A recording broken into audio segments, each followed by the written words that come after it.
Hello दोस्तों, कैसे हैं आप सब। तो चलिए आज की कहानी स्टार्ट करते हैं। कमला जी की 3 बेटियां और एक बेटा था। तीनों बेटियों की शादी हो चुकी थी। चूंकि बेटा सबसे छोटा था और कमला जी के पति का भी हाल में ही देहांत हुआ था, इसलिए उसकी शादी में देर हो रहा था। थोड़े दिन बाद कमला जी ने अपने बेटे के लिए शगुन को पसंद किया और उनकी धूमधाम से शादी करा दी। योगेश और शगुन दोनों शादी के बाद हनीमून चले गए। हनीमून से लौटने के बाद शगुन ने अपनी गृहस्थी को अच्छे से संभाल लिया था। एक दिन शगुन की सबसे बड़ी ननद अपने मायके आई। चूंकि तीनों ही लड़कियों का विवाह कमला जी ने आसपास ही किया था, सो उनका जब मन होता था वे थोड़े देर के लिए अपने मायके आ जाते थे। दोपहर का समय था तो शगुन खाना बनाकर अपने रूम में जा रही थी, तो उसने सुना कि बड़ी ननद अपनी माँ से कह रही थी कि क्या जरूरत थी हनीमून में भेजने की, इतने पैसे खर्च करने की। वही पैसे अगर तुम अपने पास रखती तो मेरे घर में एक नया बड़ा टीवी आ जाता। तुम्हें तो पता है ना, पुराना टीवी बार बार खराब हो रहा है। तो कमला जी भी अपनी बेटी की बातों में आकर हाँ में हाँ मिलाने लगी। ये बात शगुन को अच्छी न लगी, पर उसने चुप रहना ही बेहतर समझा, क्योंकि वह घर की शांति को भंग नहीं करना चाहती थी। एक बार की बात है, कमला जी के पास एक सुंदर सा पीतल का पानी का जार था। छोटी बेटी ने कहा कि माँ मुझे वो जार चाहिए।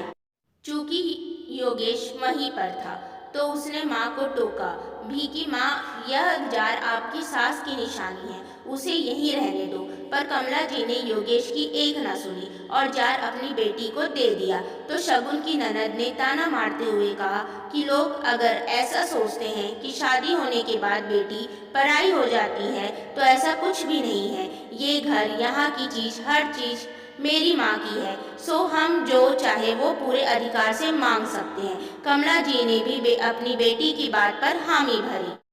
पर योगेश को बुरा लगा कि अगर मैंने कुछ कह भी दिया तो इतना ताना देने की क्या जरूरत है। शगुन उसके मन की बात समझ गई।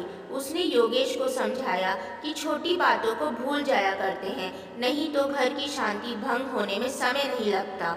योगेश और शगुन की जिंदगी अच्छी चल रही थी कि एक दिन सीढ़ियों से उतरते वक्त कमला जी का पैर फिसला और वह नीचे गिर गई। आनंद फानंद में उन्हें अस्पताल ले जाया गया। उनके सीधे हाथ और पैर की हड्डी थोड़ी खिसक गई थी, जिसके कारण उनके हाथ पैर में प्लास्टर चढ़ाना पड़ा। अब से कमला जी अपने हर काम के लिए अपने बेटे बहू पर ही निर्भर हो गई।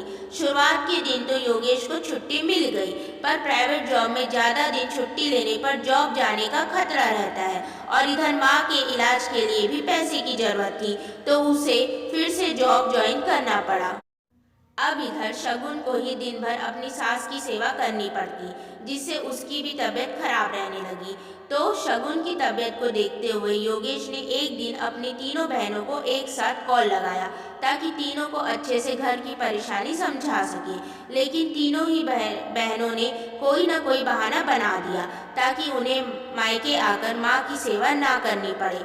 तो योगेश को उनकी बातें सुनकर बहुत गुस्सा आया। वो अपने आप को रोक न सका और गुस्से में कहने लगा कि अब आप लोग क्यों आएंगे। जब तक माँ के पास पैसे और सामान थे, तब तक तो आप लोग हमेशा आते थे और जो चाहिए होता था वो हक से ले जाते थे। पर अब माँ बीमार है तो आप लोग के पास उनसे मिलने तक का समय नहीं है। जब योगेश अपनी बहनों से बात कर रहा था तो उसकी आवाज़ ऊंची थी, जिससे कि कमला जी ने सब सुन लिया। वे सोचने लगी कि जिन्हें अपना समझकर बिना सोचे समझे अपना सब कुछ दे दिया, उन्हें तो मेरी कद्र ही नहीं है, और जिसे हमेशा पराया माना आज वही दिल से मेरी सेवा कर रही है। उन्होंने शगुन को कमरे में बुलाकर उससे माफ़ी मांगी। अब थोड़े दिन बाद कमला जी का प्लास्टर हट गया। जब उनकी बेटियां उनके घर आई तो कमला जी ने उनसे उतने अच्छे से बात नहीं की जैसा हमेशा करती थी। अब धीरे धीरे उन लोगों का भी घर आना और घर के मामलों में दखल अंदाजी करना कम हो गया। अब कमला जी, योगेश और शगुन अपनी छोटी सी दुनिया में खुश थे। तो दोस्तों, अगर आपको यह कहानी पसंद आए तो प्लीज़ इसे लाइक करें, शेयर करें एंड चैनल को सब्सक्राइब करें। Thank you.